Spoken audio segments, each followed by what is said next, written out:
Fala pessoal, sejam todos muito bem-vindos a mais um SaraCast, nosso podcast semanal aqui na BMC News, comigo e com o Alex André. Lembrando, inclusive, o Alex daqui a pouco vai ter umas participações aí exclusivas, né, em breve.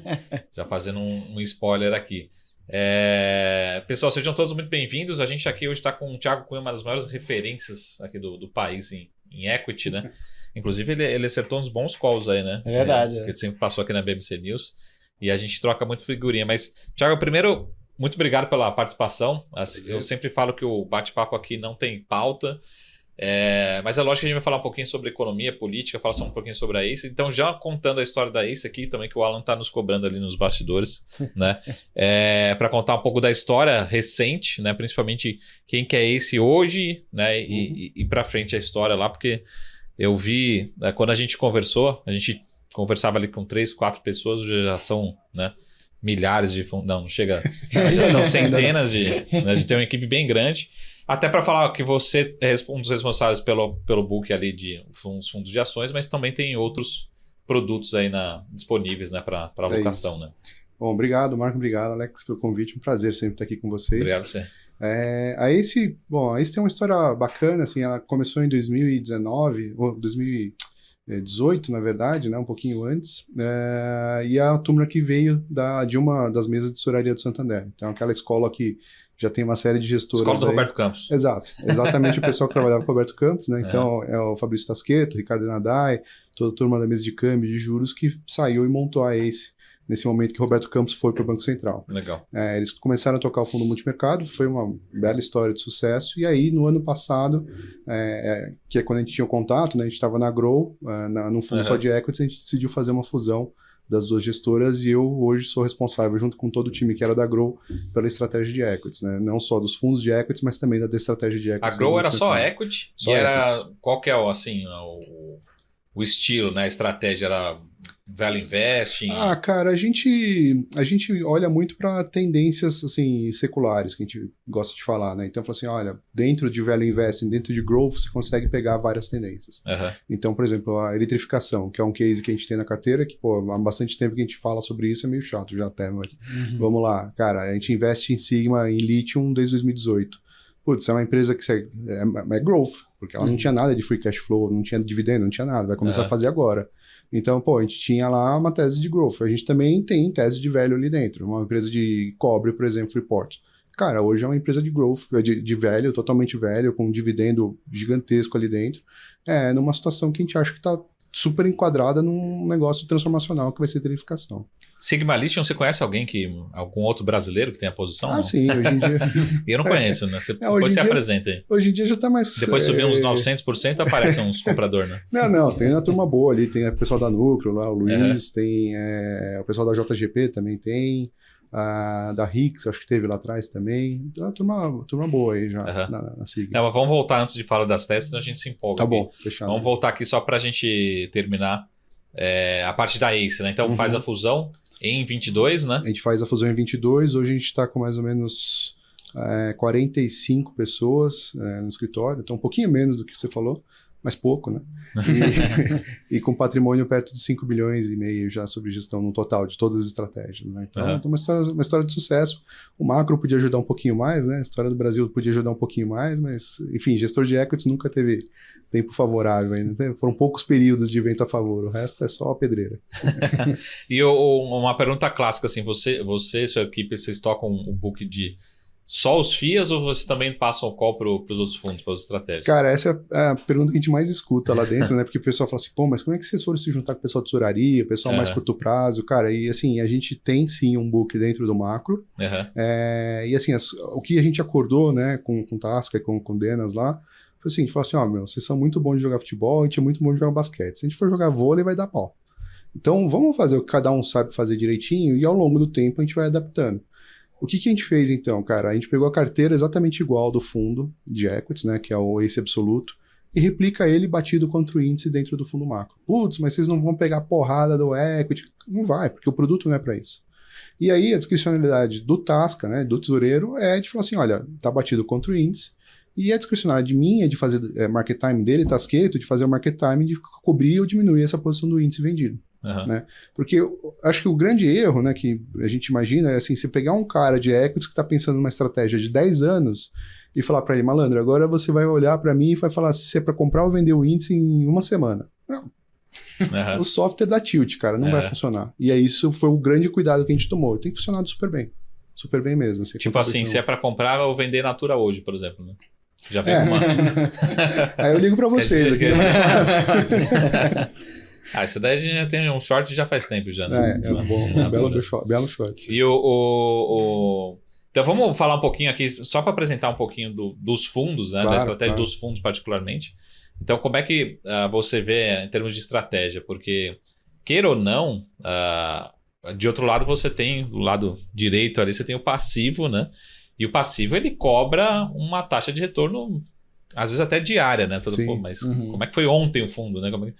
Então você tem uma estratégia, você tem o CDI, você tem o Ibovespa, mas a gente sabe que os fundos, acho que principalmente a estratégia de vocês é aquele total return buscando o retorno absoluto. Mas também a gente tem a cobrança de cotista, né? Nossos amigos ali do Alan também, né? Que ligam todo dia falando, como é que tá a cota? Como é que você trabalha isso, né? Com time de RI, com passivo, né? Passivo a gente pode escolher, mais ou menos, né? Assim, não é...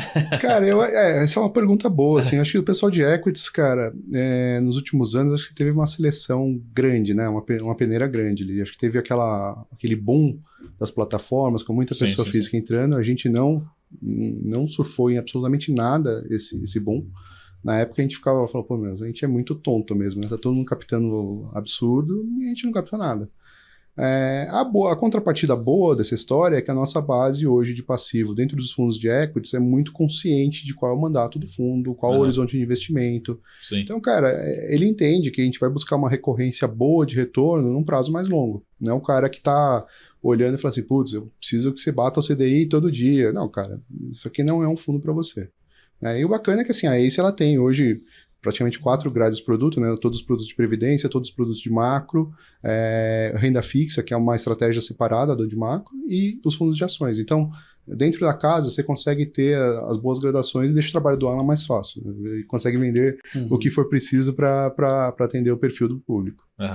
E em ações, assim, você tem, por exemplo, um carro-chefe, uma estratégia-chefe no sentido de, pô, vamos, sei lá, tentar buscar X% de retorno por ano, mais previsibilidade, mais dividendos, mais velho, em ser ativista. Então, enfim, como é que vocês se identificam? Hein? Cara, a gente tem o Ace Absoluto, né? Um fundo que ele já é masterizado há mais tempo, mas a gente lançou ele na véspera da pandemia, então o pessoal, assim, uma semana antes na sexta-feira, a primeira cota dele acho que foi sexta-feira, véspera da pandemia. Se tivesse atrasado o administrador uma semana, cara, eu teria dar uma porrada. E geralmente o administrador atrasa, né? Exato. Eu devia ligar para ele e falar, por que só comigo você antecipou, né? Foi a única vez que o cara acertou. Brincadeira, eu gosto dos administradores, o pessoal é bom. Mas, cara, assim, a gente tem, ao longo desse tempo, muito essa pauta de buscar histórias seculares. Por que a gente faz isso? Porque a gente entende que boa parte do growth num DCF, pô, você sabe isso melhor que eu, boa parte do valor do DCF ele está no longo prazo. Muito provavelmente na perpetuidade. Nem sabe se a gente vai estar vivo. Né? Exato. Só que aí eu te falo, qual é a previsibilidade que você tem? Qual é a visibilidade que você tem de um cash flow daqui a 8 anos? Nenhuma, cara. É um chute, né? Só que quando a gente está inserido dentro de um contexto de crescimento setorial, crescimento de uso de urânio, por exemplo, não é que não importa a empresa que você vai investir, mas ela estando inserida nesse contexto, a chance dela ter um growth no 5º, 6º, 7º ano de cash flow dela é muito maior. A gente já viu isso acontecer, cara. Pega a Cielo e Redcar lá atrás, né? Quem é das antigas lembra isso aí. Cara, Cielo e Redcar, você ficava discutindo ali, você prefere Cielo ou Redcar, mas era quase, né? Um negócio ali mais purismo. No final do dia, o crescimento das duas era tão grande por conta de bancarização, por conta de aumento de pagamento eletrônico, etc., que quase meio que tanto faz qual que você estava investido. Óbvio que, da mesma forma como a tendência veio, no caso de pagamentos eletrônicos, no caso dessas tendências mais ligadas à tech, a mudança é muito rápida, né? E a disrupção veio da mesma forma. Muito rápido. O Tiagão, é bom aqui falar com um cara de equity que né, o papo a gente se empolga e flui, né? Mas até coloquei uma provocação hoje no Twitter, né? O Alex também tem colocado umas boas lá. Mas a gente vive muito de modismos, né? Então, assim, vem uma modinha, essa empresa aqui é perfeita e tal. A gente tem várias histórias. Muito. Mas aí, quando entra também no limbo ali, parece que a empresa, nossa, horrorosa, né? E eu queria começar justamente com esse tema aqui para você. Porque a gente pode, às vezes, dar um prêmio e ficar meio cego. Fazer, não, tá tradando a 20 vezes, 30, 50 vezes e vamos tomando, né? Até quem que falou aqui pra gente de Raia, né? Que tava com um short de Raia, preciso lembrar agora. Que talvez seja hoje uma empresa perfeita que se estabilizou. VEG, ele sempre tem uma... Mas do outro lado, por exemplo, a gente tem a Loja Zena, que na minha opinião, assim, eu não sei se faz sentido tá apanhando tanto. Fez aquele follow-on, já tá bem abaixo do preço, enfim. Mas é uma empresa também que, se olhar para os últimos 20 anos, tem uma execução maravilhosa, né? Sem dúvida. Então, justamente isso, você como está ali na gestão, né? Como fazer isso? Porque às vezes você, puta, vou entrar no modismo, beleza, pode ser bom porque eu acompanho o mercado. Mas se eu estiver fora também, de repente papel rasga e você não pega, né? E vice-versa, quando que vira a chavinha de começar... Que acho que um caso que eu acompanhei muito bem foi o Trapar, né? O Trapar lá atrás, tudo que fazia era certo, sabe? Entrou em farmácia, maravilhoso. Passou 2 anos, os caras não sabiam. Vai matar raia, né? Não sabia que o cara não sabia nem, sei lá, não deu certo. Aí começou vários erros. E não, mas também o cara não sabe químico, não sabe nada, né? O Trapar perdeu um pouco disso. Então, esses 2 pontos, assim, como você entra ou não no modismo e quando você sai, fazer, pô, realmente a empresa... vão começar a matar essa empresa que não vai ser mais a mesma, né? Então, é uma decisão... o modismo, cara, é mais fácil, né? Porque não existe modismo maior do que você comprar o índice. Então, assim, qual que é o maior modismo do mundo? Cara, compra o índice. Né? Então, tu tem um monte de gente que segue o índice. E se a gente é agnóstico em relação ao índice, a gente também é agnóstico em relação à nossa concorrência. Fala assim, cara, não importa que fulano e beltrano, por mais que eu admire pra caramba todos os meus concorrentes, são caras que estão aí no mercado há mais tempo, ao mesmo tempo que eu, então são sobreviventes também, cara, ótimo, sim. Ele construiu a história dele, mas a gente vai construir não porque ele comprou, a gente vai fazer a nossa pesquisa, vai olhar se encaixa dentro daquilo que a gente acha que faz sentido em teses seculares e vai comprar. Então, cara, ser agnóstico, ele é agnóstico em relação ao índice e em relação à concorrência. É óbvio que, assim, é mais fácil quando todo mundo apanha junto, né? Porque, pô, todo mundo tem, sei lá... Rap Vida, todo mundo apanhou junto. Cara, é mais fácil, mas será que é honesto intelectualmente com o seu cotista? Acho que não, né? A não ser assim, pô, tô comprando porque eu acredito no negócio, fiz aqui a pesquisa. Agora, porque fulano Beltrano comprou, cara, isso pra mim não faz a menor diferença. É óbvio que, assim, você põe um pouco mais de pressão no cara que entrega mais. Então, no final do dia é isso, cara. Você pega uma VEG, pô, um valuation esticado pra caramba.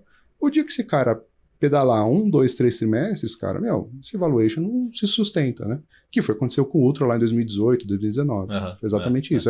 Se eu não me engano, o Ultra até hoje, acho que tem um recorde de número de trimestres consecutivos de crescimento de EBITDA. Sim.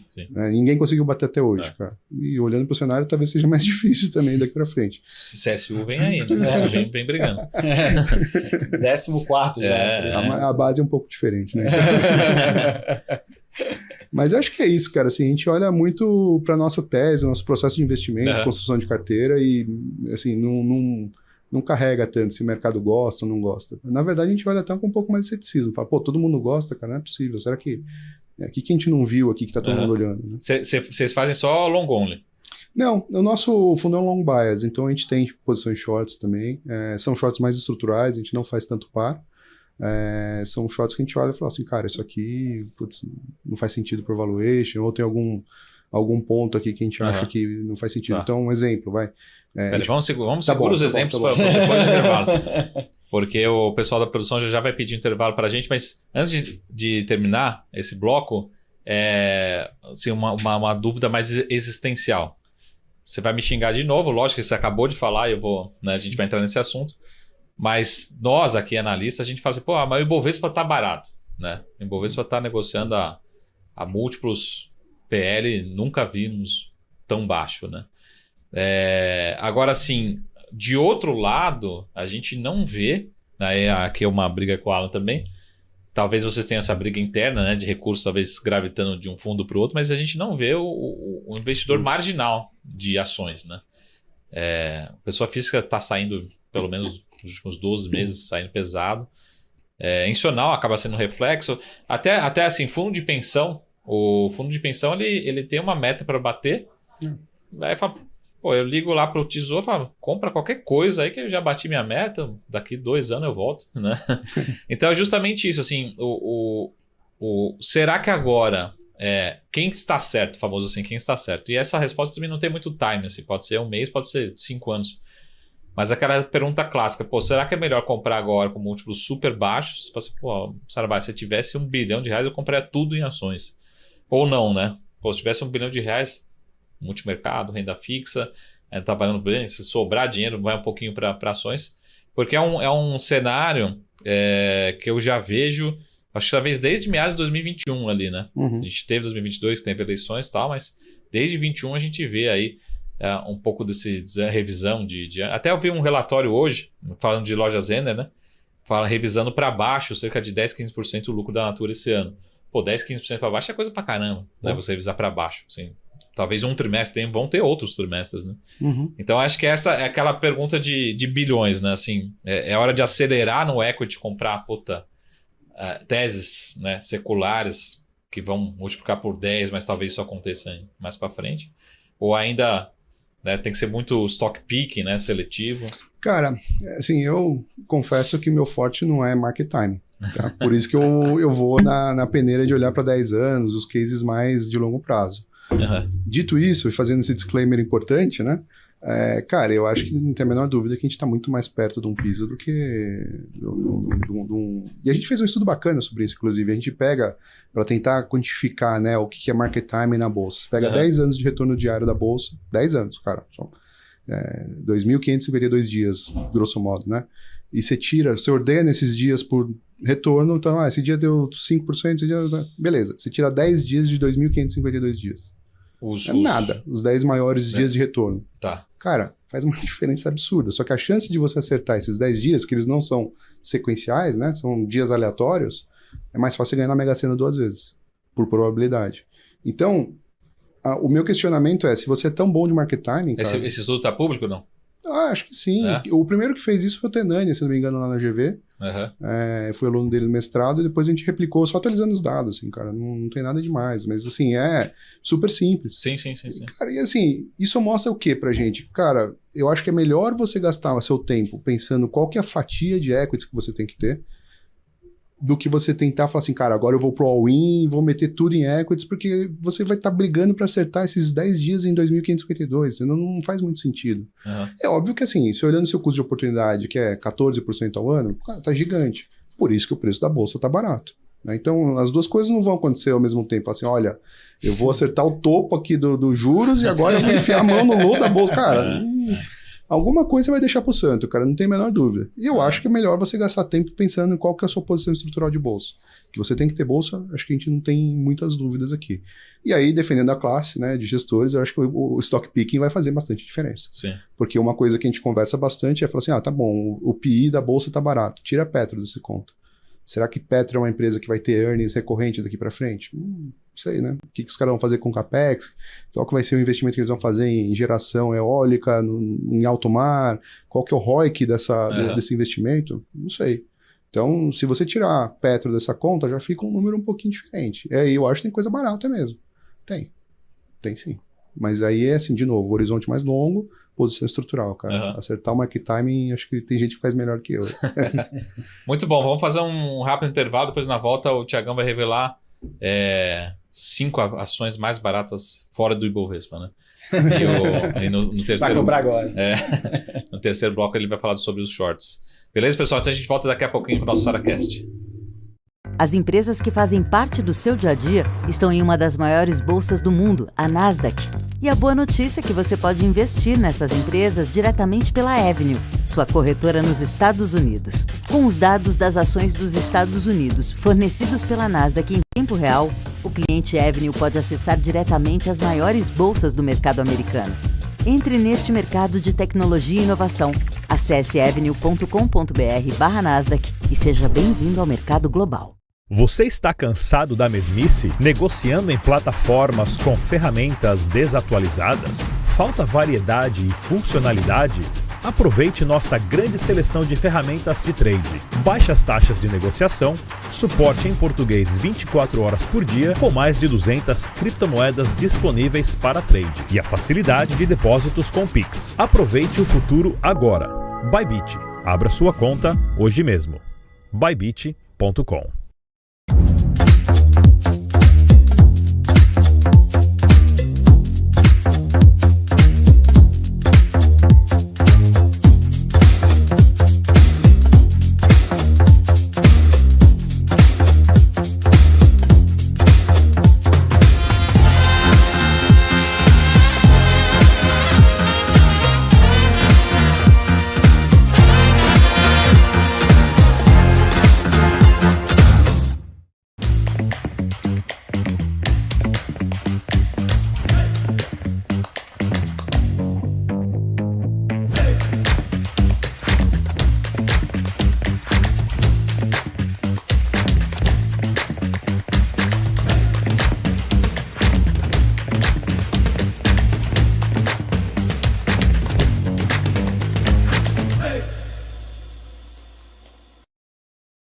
Fala pessoal, estamos aqui de volta ao nosso SaraCast especial. Tiagão, esqueci de deixar o Alan também pedindo aqui nos bastidores o endereço de vocês também, né? O do site.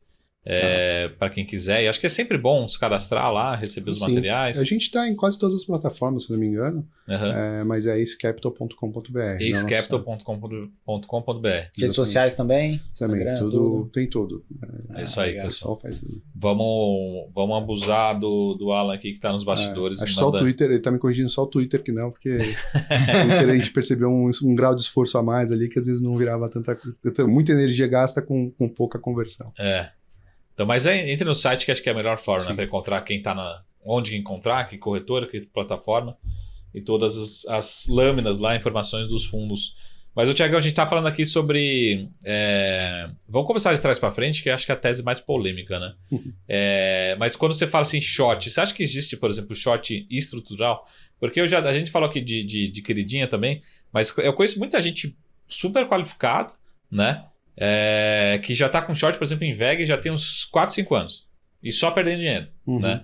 O papel não cai de dinheiro nenhum. Então vem Covid, a bolsa derrete, só o VEG sobe. Né? Então, até eu lembro que lá no começo do Covid, né? Tinha acho que 3 papéis em alta, um deles era sempre VEG. Né? Então, como é que você seleciona os papéis, setores, assim como você não faz pares, né? Fala assim, essa empresa aqui está negociando a múltiplo muito alto, o business dela não vai parar de pé, enfim, como é que você seleciona a ponta short? Cara, eu acho que o short ele tem algumas características um pouco diferentes, né, do quando a gente olha para uma ponta longa. Assim, o short no Brasil é ingrato, ele é difícil de você carregar por uma série de motivos. Primeiro que a empresa acha que é quase pessoal você ficar vendido nela, assim, falando, você não gosta de mim? Não, cara, não tem nada a ver com você, mas assim, por valuation a gente acha que não faz sentido. Segundo, que você tem um custo adicionado ao aluguel, que eventualmente, quando você tem alguma coisa, alguma tese, alguma ideia que aquilo lá está maturando, o custo desse aluguel vira proibitivo e o carrego dessa posição short fica um negócio difícil. Sim. E por último, acho que assim, a mente nossa ela é mais treinada para ficar long, né? É inevitável isso. Então, assim, você fala, mas eu vou ficar vendido numa empresa boa? Cara, é uma empresa boa, mas e aí, né? Se você não tiver nenhum catalisador e tal. E aí eu dividiria os shorts em 2 grupos aqui. Tem aquele grupo de short que é um short, entre aspas, carrego, né? Que você fica short porque você não vai ter nenhuma surpresa de earnings, que você sabe mais ou menos o que está ali, está meio precificado.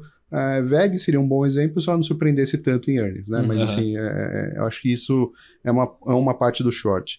E a outra parte, que eu acho que a gente fala de short estrutural, mas não é um short que você vai carregar, ela depende mais de um evento, algum catalisador que vai te mostrar.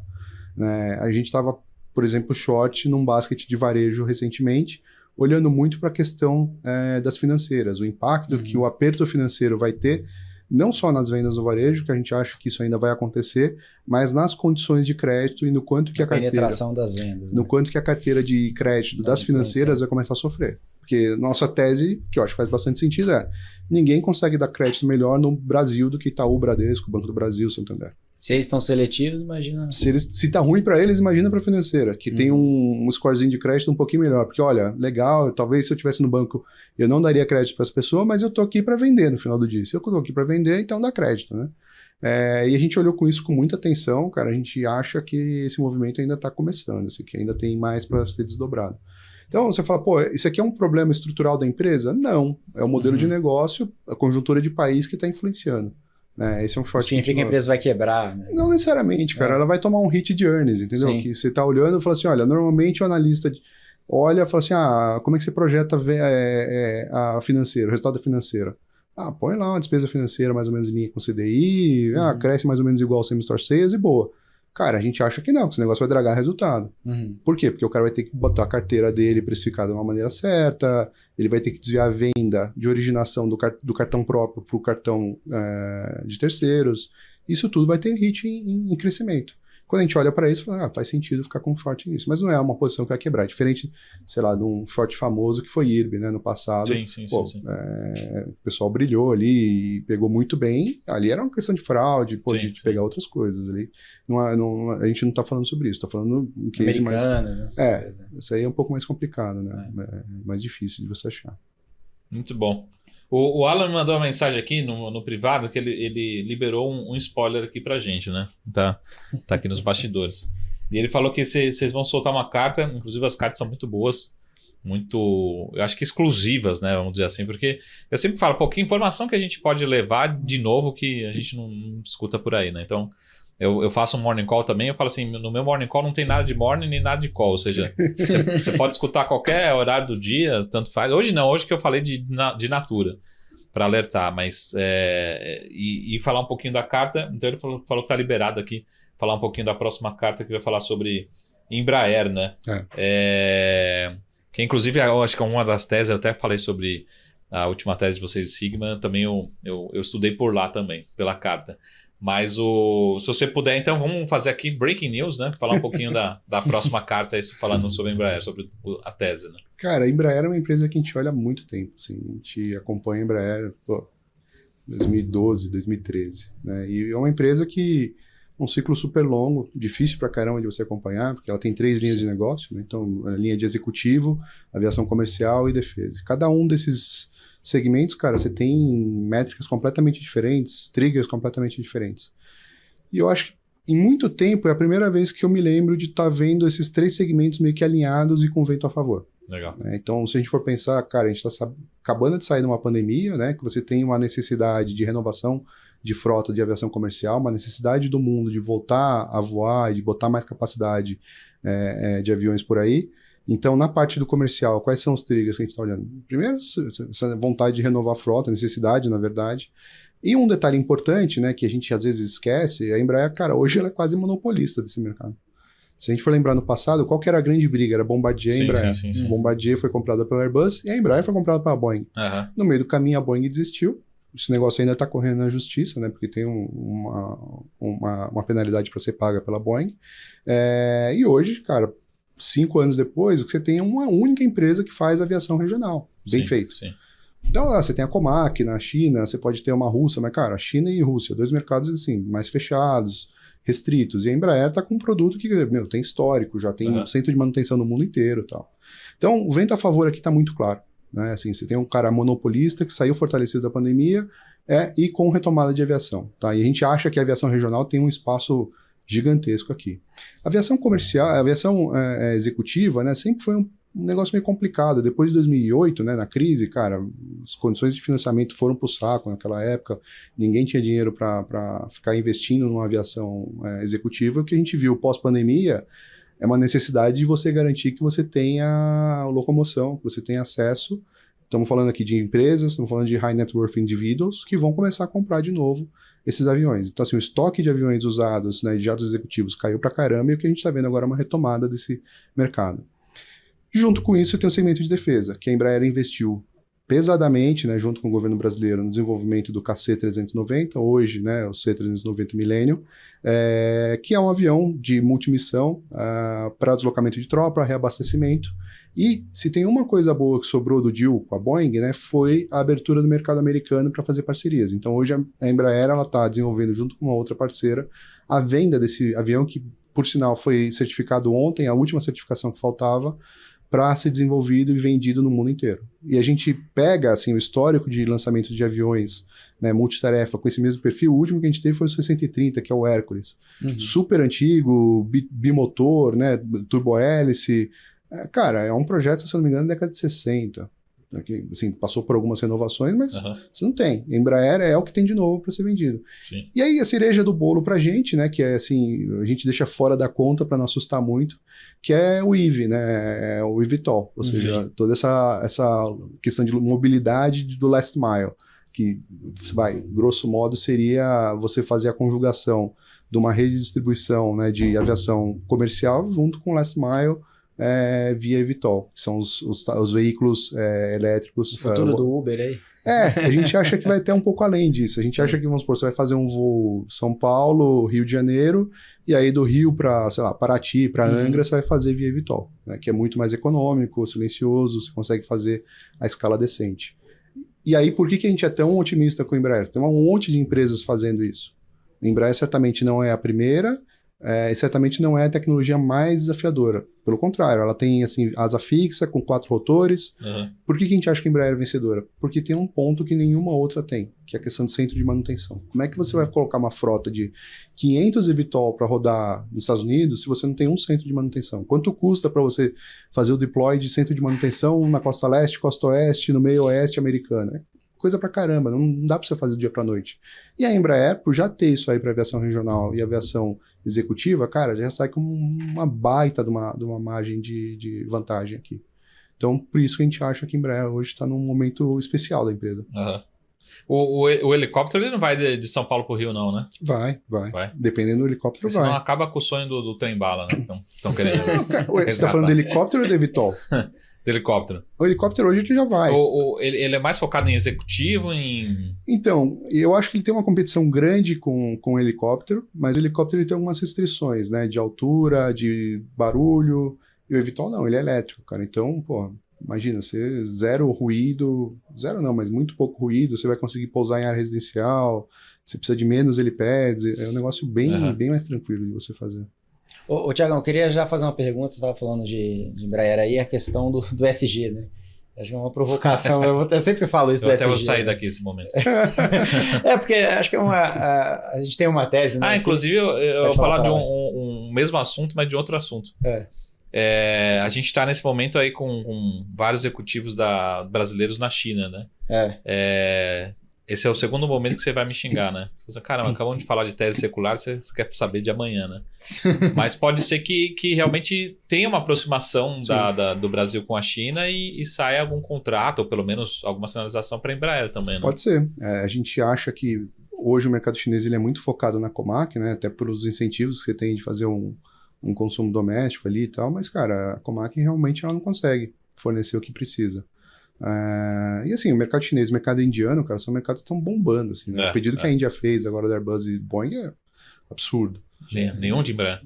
Não, porque por enquanto ele está focado no long haul, né? Que são as grandes distâncias. A hora que esse negócio começar a focar no hub and spoke, que é você juntar, adensar e depois dali você espalhar para cidades menores, cara, não tem outro avião que não seja de Embraer. Pra mim é meio natural isso. Para levar 1 bilhão de pessoas vai precisar de avião. Mas vamos voltar para a questão da SG, que eu vou colocar o Tiagão na... Já deixou uma deixa de Índia aí, né? Não sei se ele entendeu aqui, né? Mas a questão de SG acho que é uma provocação com os gestores, né? Porque questão de armamentos, né? Não, indiretamente, né? A gente tem uma empresa que a gente analisa aqui, a Taurus, né? E muitos gestores, até a própria companhia fala pra gente, pô, mas... chega lá o diretor financeiro, mas qual é o seu portfólio? Eu tenho Embraer, mas você não pode comprar Taurus? Porque Taurus está ligado com a mas é Embraer, né? Embraer, então assim, como que você encaixa isso nessa métrica assim, de SG? Eu sei que para você é meio tranquilo, mas como que você enxerga na visão de outros gestores? Tem algum tipo de restrição? Porque é um drive importante, se sai algum contrato de defesa... Exato. Assim, e qual que é a distinção, né? Isso aqui. Um KC é um negócio, né? Você vende... É que nos Estados Unidos o mercado é mais maduro para isso, né? Já está acostumado, né? Aqui cara, no Brasil é um pouco essa mais... discussão de SD, assim, a gente olha de uma maneira muito pragmática. Assim, eu acho que sim, a gente tem que ter um olhar sobre esse ponto, mas primeiro eu contesto se o nosso mandato hoje ele é 100% ESG. Por quê? Porque eu acho que muitas das discussões de ESG, elas não deveriam ser financeiras, elas deveriam ser políticas. por que eu sou um gestor, sei lá, de um fundo que tem bilhões sobre recursos, a minha decisão deveria ser melhor do que uma pessoa que mora no sertão do Nordeste, que tem tanto ou mais critério do que eu para falar para ele o que é ESG. Então, a primeira questão é essa, assim, por que a gente está empoderando ou deixando mais poder na mão de quem tem dinheiro, né? De quem está tomando a decisão baseada em resultados financeiros. Esse é o primeiro ponto. Segundo ponto, que eu critico bastante, é a questão de você olhar ESG por retrovisor. Você fala assim, olha, Vale hoje. Cara, Vale é quase non-ESG, certo? Certo. Por quê? Porque, cara, em conteste, ela olhou dois Inclusive, desastres. saiu uma nova decisão nessa semana, né? Exato. Braskem, né? Mesma coisa. Teve 2 desastres terríveis, cara, mas olhando pra frente, por que você olha fluxo de caixa pra frente e pra ESG você olha pra trás? Não faz sentido. Sim. Olhando pra frente, cara, a Vale vai ser a maior produtora de níquel de alta pureza do mundo, com condições muito melhores do que a Indonésia, por exemplo, menos poluente. Níquel é um dos principais componentes de veículos elétricos, para baterias de veículos elétricos. Será que essa empresa não deveria ser ESG-like? Eu acho que faz. Então, por que a gente olha fluxo de caixa descontado futuro e ESG a gente tem que olhar passado? Eu não estou descredenciando, eu acho que você tem que olhar o passado e se o cara fez alguma coisa errada, ele tem que pagar por isso, vai ser penalizado. Mas daí a você ignorar completamente o que tem para vir no futuro, eu acho que não faz sentido. Mas dá para colocar um prêmio, o ESG tem um prêmio? Dá, eu acho que dá, cara. Mas aí, de novo, eu acho que a gente tem que olhar, por exemplo, Embraer. Cara, a Embraer vende armamento. Cara, o KC não tem um foguete lá dentro. Ele é um veículo de missão. Pô, quão meritório é você ter um avião que vai levar bombeiro para apagar um incêndio na Serra da Canastra, ou um grupo que vai se deslocar para o Haiti para ajudar uma missão de solidariedade. Yanomami, a gente tá vendo lá agora. Exato, recente. cara. Então, assim, o que as pessoas vão fazer com esse produto depois é um pouco complicado. Sim. Mas hoje é um desenvolvimento de produto que é diferente. Se fazer cara, a gente investe em uma empresa de urânio. Cameco. O que ela faz? Ela faz bomba atômica? Não. Ela faz enriquecimento de urânio para combustível, para energia elétrica. Pô, mas e aí? Cara, basta ver o que aconteceu com a Europa. A Rússia invadiu a Ucrânia, de repente o carvão passou a ser ambientalmente sustentável. Ficou limpo. É verdade. Cara, não existe métrica de ESG isolada. Existe métrica de ESG quando você olha sobre a situação humana. É isso, assim, se você entra numa guerra, se você está numa posição super precária, de calamidade, que você precisa de energia elétrica, carvão vai virar ESG. E aí, se você for pensar só em emissão de carbono, cara, não existe energia mais limpa no mundo do que energia atômica. Não emite nada de carbono. Mas tem o lixo atômico. Tem. Se você tiver deixar a destinação correta para ele é muito menos complicado de se tratar do que a emissão de carbono. Né? A questão é só quanto você vai botar de grana para resolver esse problema. É isso. Então, cara, a gente olha ESG dessa forma, assim, não é uma pedra fechada e fala, olha, não investirás em empresas de armamento. Sim. Cara, a gente olha, obviamente, se tiver um pouco mais, um pouco menos de dependência de uma linha de negócio, a gente vai penalizar isso, mas não de falar, putz, não vou olhar. Legal. Ô, Tiagão, vamos fazer mais um último rápido intervalo. Bora. E aí a gente volta para cá para falar das 5 maiores teses, né, Dino? Fechado. Do time da Ace. Beleza, pessoal? Já a gente volta. Até mais.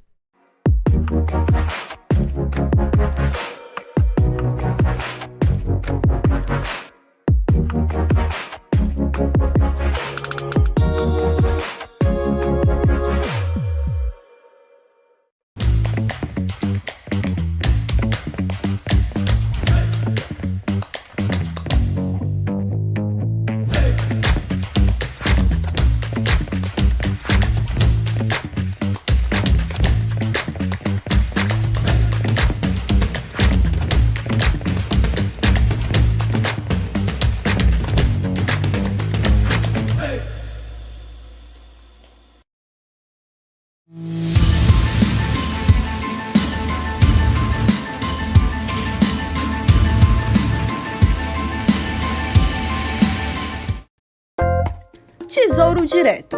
Tenho certeza que você já ouviu falar nele. Mas você sabe o que ele é? Esse é o quadro BMC Explica e o tema de hoje é Tesouro Direto. Bom, nada mais é do que um programa do governo brasileiro, em parceria com a B3, que permite que pessoas físicas invistam diretamente em títulos públicos emitidos pelo Tesouro Nacional, bastando apenas ter uma conta num banco ou em uma corretora habilitada pelo Tesouro Direto. O Tesouro Nacional oferece títulos com diferentes tipos de rentabilidade, atreladas tanto à variação da inflação do país mais uma taxa real, a Selic, ou a uma taxa pré-fixada. Esses títulos são uma das formas do governo de captar recursos para financiar as atividades e projetos. Os investidores podem escolher diferentes tipos de títulos com prazos e rentabilidades diferentes.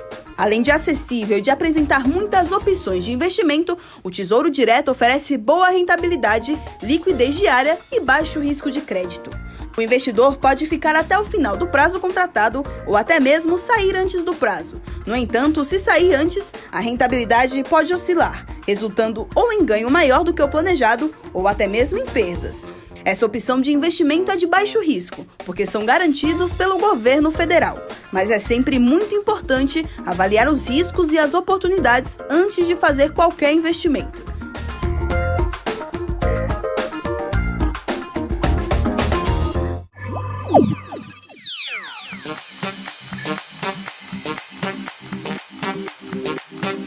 Entendemos completamente os sistemas, tecnologia e infraestrutura necessários para criar o ambiente de negociação ideal para os nossos clientes. E o Trader Active conta com vantagens que fazem toda a diferença no dia a dia de operações. Aqui você pode negociar com as plataformas mais poderosas do mercado financeiro. Nós fomos uma das primeiras corretoras mundiais a oferecer a MetaTrader, a plataforma mais utilizada no mundo, com acesso totalmente sem custos. Oferecemos também a nossa própria plataforma, a Active Trader, que foi desenvolvida sob medida para atender às necessidades dos nossos clientes, com tecnologia de execução exclusiva que proporciona uma performance totalmente fora da curva. Ela utiliza os mais avançados recursos gráficos da TradingView e traz uma experiência de negociação diferenciada.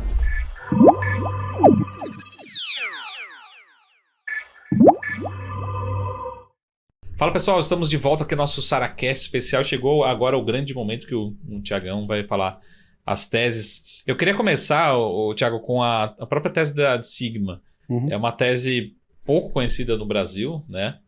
Mesmo operando aqui, a gente conhece muito pouco. E é lógico que eu particularmente, os clientes adoram preço-alvo. Assim. Pô, mas me fala o preço target, sabe? Tá bom, pode ser 15, pode ser 50, pode ser 200, né? Então... Né? Para quem faz DCF, qualquer número que você muda ali... Não, mas você falou que era 50, chegou em 32 e tal.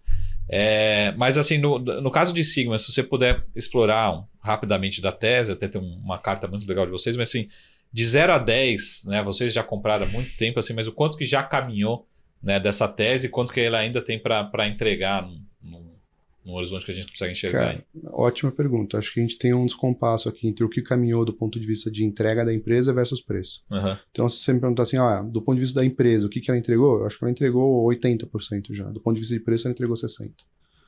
Na minha opinião, assim, do que a gente pegou até hoje. Uhum. E por que essa diferença? Porque Sigma, ela começa a produzir, começou essa semana, última licença operacional, essa semana ela começa a produzir, ela entrega. No final do mês, provavelmente no começo do mês que vem, ela deve fazer o embarque aí da primeira carga dela de venda. E aí o ponto é, todo mundo que já viu alguma empresa de mineração sabe que uma empresa pré-operacional, ela tem um desconto em relação a uma empresa que já está rodando o business. Sim. Você tem EBITDA para fazer conta, olha que luxo isso, né? Então, cara, o que eu acho que vai acontecer é que esse gap aqui de 60 para 80, boa parte disso é porque a gente estava falando de uma empresa pré-operacional. Se ela começa a fazer um cash flow desse ano, cara... já na casa de centenas de milhões de dólares, no que vem bi de dólar, você começa a fazer contas e fala, pô, essa empresa aqui está negociando, sei lá, 2,5 vezes, 3 vezes EBITDA ano que vem, me parece muito barato. Uhum. E aí, assim, você compara com que a empresa produtora de lítio ou qualquer mineradora decente no mundo, você fala, não tem coisa tão barata assim, mesmo colocando o preço do lítio na lama. Então, putz, é por isso que eu acho que assim, ainda está muito descontado em relação ao que faz sentido de ter de preço aqui. Voltando ao assunto, juntando com o assunto do ESG, você acha que essas empresas, até eu acho que o tema ESG ele veio muito forte ali no momento da pandemia, né? Deu uma acelerada muito boa. E na minha opinião, eu acho que ele perde um pouco de calor, né? Agora. Mas você acha que no longo prazo ele tende a esse tipo de empresa ter algum prêmio negociado? Porque até ontem estava tendo a apresentação da Mali, né? Da Metal Leve, da Leve 3. E ela também, ela bate muito nessa tecla, não de eletrificação, né, mas mostrando também que o etanol brasileiro, ela pode ser talvez até consumo de CO2. O que eu discordo um pouco dessa justificativa, né? Se não me engano, acho que foi o pessoal da Stellantis que fez a conta de quanto que você tem de emissão de carbono comparando um veículo a combustão na Europa, um veículo elétrico na Europa, um veículo a etanol no Brasil e um veículo elétrico no Brasil, né? E, se eu não me engano, assim, a diferença do elétrico brasileiro para o etanol brasileiro era pouquíssimo, de emissão de carbono total. Tá. O problema é que a gente acha que o Brasil é o centro do mundo, e não é. Então, por que o álcool até hoje ele não pegou no resto do mundo? Tem um motivo para isso. Então, a mudança ela vem de fora para dentro, cara. A matriz vai virar para a Alemanha, da Volkswagen, vai falar, meu, muito legal, mas o veículo é esse, tá? A plataforma é essa que vai ser vendida elétrica. E o Brasil vai ser trend follower, não tem jeito. A gente pode... Eu adoraria que o mundo comprasse etanol, mas não é essa a realidade, cara. Então, paciência, assim. Eu acho que a Mali, nesse sentido, ela está inserida nesse contexto. Cara, a gente vai ser adopter por tabela, não vai ser Brasil definidor de tendência global, infelizmente. Vou pensar que todo mundo era igual eu, movido a álcool. Mas é só questão de brasileiro. É melhor você que eu, que sou movido a energia solar aqui. Tô junto.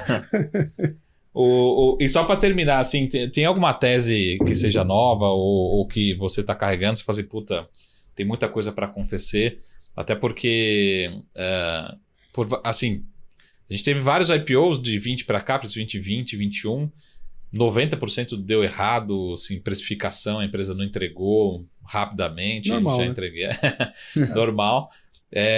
Mas assim, ou é melhor realmente, vamos voltar para os cases ali, back to the basic, né? Quem faz geração de caixa, até que a gente está discutindo muito agora, que de novo é uma questão muito de curto prazista, mas que a gente bate muito aqui no Research na Tech, assim, olha para a empresa que gera caixa e que está com caixa, né? Assim, para sobreviver agora no curto prazo, que foi o caso da Natura, que a gente está gravando aqui esse podcast, acabou de sair Fato Relevante na noite de ontem, e aí o problema da Natura vários, mas um deles foi, na minha opinião, que parece muito bonito no papel, né? Você fala, puta, vamos fazer aquisição, vamos, bota para dentro. Fazer aquisição, beleza, bota para dentro. Mas aí a consultoria ela faz no Excel, né? A consultoria gera sinergia aqui de tantos milhões de reais nessa linha, tantos milhões de reais. Esse é o Excel. A Ambipar foi um outro exemplo disso, né? A Ambipar também tá fazendo muita aquisição, mas começa o questionamento. Mas e é justamente isso, né? Que tipo de empresa, né? Que vocês estão, se você puder citar alguma, claro. Então assim, estão mais confortável, até para surfar um pouco do macro de curto prazo, né? Que é um macro de... Até o Alex pôs um dia desse no Twitter, tem empresa captando a CDI mais 9. CDI mais 9, você tem que ter um projeto que tenha retorno de 50% para pagar a CDI mais 9, né? Assim. Cara, a gente, assim, as grandes oportunidades que a gente teve no passado foram em momentos como esse. Então, só para citar um exemplo, hoje a maior posição é de Sigma, a maior posição do fundo já foi Minerva. Na época que Minerva não era a Minerva de hoje, né? Sim, hoje Minerva, cara, é world class, tal, mas não que não fosse no passado, mas era uma empresa muito menor. E a gente montou essa posição de Minerva no passado, cara, quando a Minerva fez aumento de capital, não tinha apetite para o pessoal desalavancar a empresa. O que eles fizeram? Eles emitiram um bônus um bônus, porque para quem subscrevesse a ação, você ganhava 0,3 a 0,4 bônus de subscrição para 3 anos, preço flat. Nem CDI corrigia. Cara, isso é uma call at the money para 3 anos. As coisas precisam dar muito errado. Assim, e assim, detalhe, né? Essa call ficou mal precificada durante algum tempo no mercado. O pessoal fazia... Vocês entraram via bônus? A gente entrou via tudo. A gente entrou via equity, raspou tudo. E aí o bônus, teve ainda uma lambujinha naquela época que o pessoal tradava pelo implícito. Pegava o preço do strike do preço de subscrição, via quanto estava o preço da ação, um menos outro e tchau. Só que esquecia que tinha o bônus de subscrição. E o bônus de subscrição, se você fizesse o ratio de 1 para 3, mais uma call at the money 3 anos, cara, pode jogar a vol que você quiser, Saravali. Conta fechada. Dá muito mais do que o implícito do bônus de subscrição. Sim. Então, o que a gente gosta, cara? A gente gosta desse tipo de coisa, assim. Não precisa ser necessariamente, olha, um negócio disruptivo. Cara, é um frigorífico, né? O Brasil vai bem a partir de proteínas. É um ciclo. O ciclo de boi estava ruim naquela época, mas a empresa era super bem tocada, ainda é super bem tocada. Será que não faria sentido naquele momento você entrar no momento de capitalização, tá, olhando para uma janela de 3, 4, 5 anos? Pra caramba. A gente já fez isso com o Mioshp também, no passado. E eu acho que fez a mesma coisa. Eu acho que a gente tem que ser um pouco mais seletivo nos setores, né? Então, será que varejo agora é um setor que perguntar, você acha que, faz sentido? Eu acho que menos, cara, porque eu não consigo ver tanta diferenciação, assim. Eu acho, por exemplo, Renner, um belíssimo case, não tenho o que falar da execução da empresa, mas eu acho que ela está chegando muito perto do cap que o país impõe. O que quer dizer isso? Pô, qual que é o low hanging fruit de abrir loja da Renner hoje? A hora que você começa a sair do seu modelo de abrir loja em shopping para ir para loja de rua, quer dizer o quê? Que aquele low hanging fruit de shopping, que é o modelo que eles tocaram durante bastante tempo, meio que se esgotou. Vamos começar alguma coisa nova? Vamos, não tem problema nenhum, mas tem um período de adaptação aqui. A gente não sabe se é igual, se o ROIC é igual, se o modelo é igual, vai ser testado. Os caras são competentes pra caramba? São, mas e aí? Será que o cap não é o país aqui?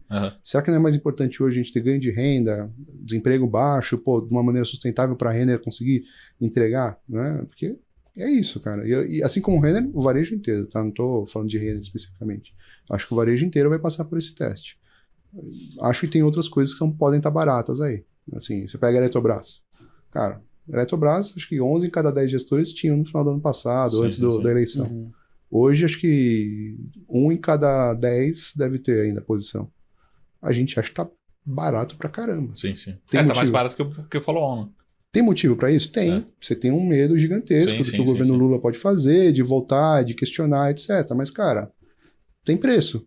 Se você já tá falando que ela tá no preço de uma empresa pública, me parece que faz bastante sentido você ter uma posição ali. Sim. A gente acha que é um desses cases que você fala, cara, no distress faz sentido você ter. Tá. E só para terminar, tem alguns mais teses de curto prazo, né? Não tem como fugir. Mas tem muita gente falando... de petróleo, eu acho que até vocês, acho que o Alan falou depois também. Me corrija se eu estiver errado. Então a gente tem 2 minutinhos. Fala de petróleo antes, depois eu termino com essa tese aqui. Não, eu ia perguntar, né? Petrobras, Junior Oil, né? Que vocês olham aí no país. Cara, a gente olha o setor como um todo, parece ser até meio incongruente. A gente tem um baita investimento em lítio, em eletrificação e investimento em petróleo. Na verdade, o que a gente acha é que teve um descompasso entre o que foi o CAPEX de manutenção, de exploração de petróleo. Você pega 5 anos atrás, era isso. O cara chegava lá e falava assim, eu sou produtor de petróleo. O cara do banco mandava, volta porque não tem crédito, pô, não tem, né? O mundo ISD causou um pouco dessas rupturas. Qual que é a fast forward? O que aconteceu 5 anos depois? A demanda de petróleo não colapsou, porque a transição energética não foi na mesma velocidade que todo mundo achava que ia ser. A guerra atrasou. A produtividade de eólica, solar não foi a contento para aquilo que você precisava. Conclusão, você vai precisar de petróleo. Mas eu parei de investir em produção, como é que eu faço agora? Então, o que a gente olha, cara? A gente olha nos próximos 10 anos, pelo menos, a gente acha que você tem um ciclo muito virtuoso para produtor de petróleo, porque o cara vai coletar todo esse low-hanging fruit de você ter deixado de investir nos últimos 10 anos. Tá? Depois disso, cara, você vai ter transição energética, tudo isso vai acontecer, outros 500. E aí o produtor de marginal de baixo custo vai ser bom pra caramba para ele.